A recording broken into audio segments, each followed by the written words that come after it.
really good question, because the community conversations we did at the end of last year, we did secondary setting and primary settings, and we did a cultural setting, and interesting parents from both, because I have children often in both, and early childhood as well. In the secondary setting, it was affording the opportunities in smaller groups and targeting about, so there was a couple of parents at the table that talked about that. We're talking about like numeracy and maths programs and science programs. So it was interesting. One of the dads was a real tech head, real science focused, and that was his area of profession.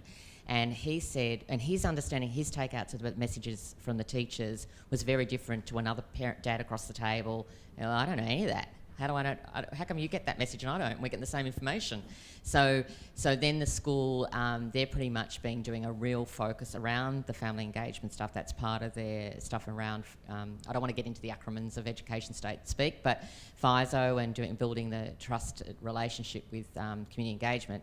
But what I would say is the school need to look at their targets and their strategy in relation about what they're trying to message in the areas they're trying to lift.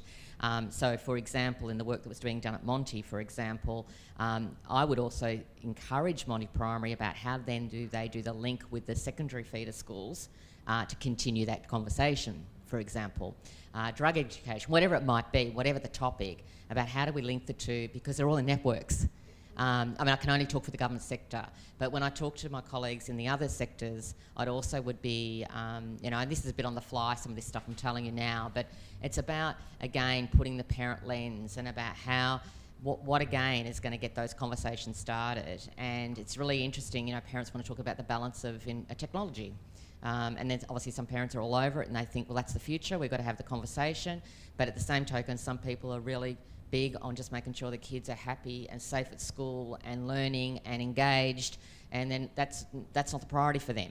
So just in answer to your question about those settings, I think it's really important in those structures of systems that both are talking to each other and they share with each other. In fact, we do that with preschool to school, but we don't necessarily keep that journey going because it's on a learning continuum. So just with the primary schools, one of the things that we've worked with parent attendance is for the kids to have something to show. So they might be in student action teams or do an expo, and then we use their NAG power to get their parents there. Like, you've got to come see what I've done. And we find that we'll get 90% turn up of parents most of the time, which is really useful. Secondary schools are really different. Any of you who are parents know that your kid loves you being there in primary school and you're nothing but a shock, horror, embarrassment in secondary school.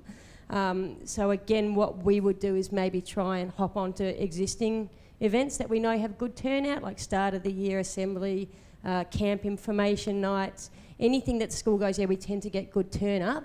Well, let's just sneak a little whatever we need in there that we also think it would be useful for parents to know, and then hopefully build some discussions there that you can follow up after. Again, teachers are time poor, so maybe, if you've got an existing event, that's sometimes a good way to do it.